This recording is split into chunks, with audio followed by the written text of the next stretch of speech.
Welcome back to the Langpod channel. Today we'll be making chewy chocolate chip cookies. If you're new here, welcome. And don't forget to hit the subscribe button below. If you like this video, give it a big thumbs up, and let's get to the list of ingredients. So we have our 1 1/4 cups of all-purpose flour, half a cup of white sugar, 3/4 of a cup of brown sugar, 1 large egg, 1 teaspoon of vanilla extract, half a teaspoon of baking soda, 1 cup of melted unsalted butter, and 1 cup of chocolate chips. This is all in preference, so if you prefer milk chocolate or dark chocolate or even white chocolate, you can mix them up as long as you have a total of 1 cup of chocolate chips. Okay, so we're gonna start by taking both of our sugars, the brown sugar and the white sugar, and we're going to add in our melted butter,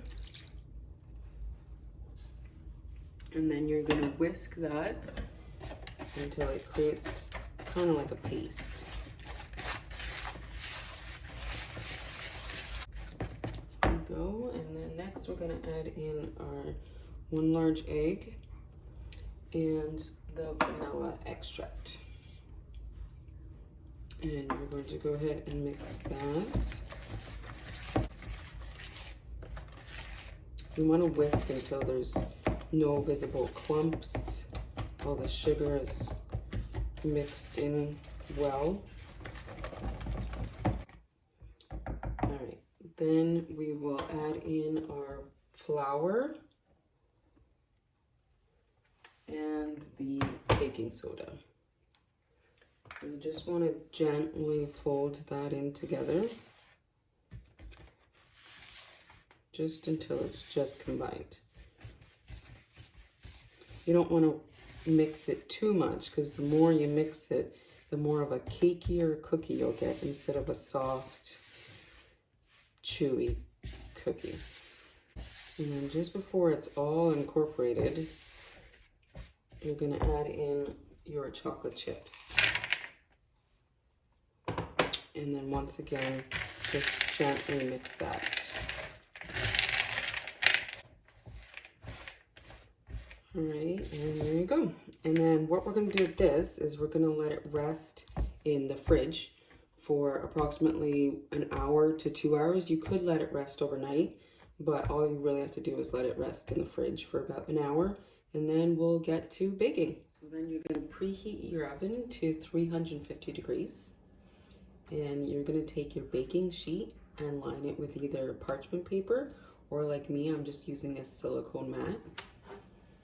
And then we'll get our dough from the fridge, which mine has been setting for about an hour and a half. And what I like to do is use an ice cream scoop. It's easier to get the cookies in the same shape and same size. Mine is a 1.5 tablespoon in size. But you can also just use 2 spoons or even just your hands if you want to eyeball it. That's whatever works for you. So then I'm just going to scoop some. And since I'm using the ice cream scoop, I like to make sure that they're all the same, so they're all flat. And then I pop it into my hand and place it on the tray. And then we just keep going like that. Flatten it out again at the bottom. Pop it into my hand and place it on the tray.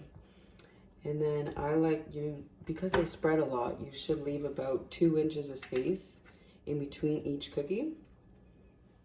So my tray is all loaded up and ready to go in the oven. And you're gonna pop them in for about 12 to 15 minutes, just until the edges of the cookies have gone a nice golden brown. All right, so mine were done at the exact 15-minute mark. I left them on the baking sheet for about 2 to 3 minutes, because when they first come out of the oven, they're quite soft. And then I moved them all to a cooling rack. And I got a total of 24 cookies out of the 1.5 tablespoon ice cream scoop. So that'll change depending on the size that you made the cookies. So I hope you enjoy them, and thanks for watching.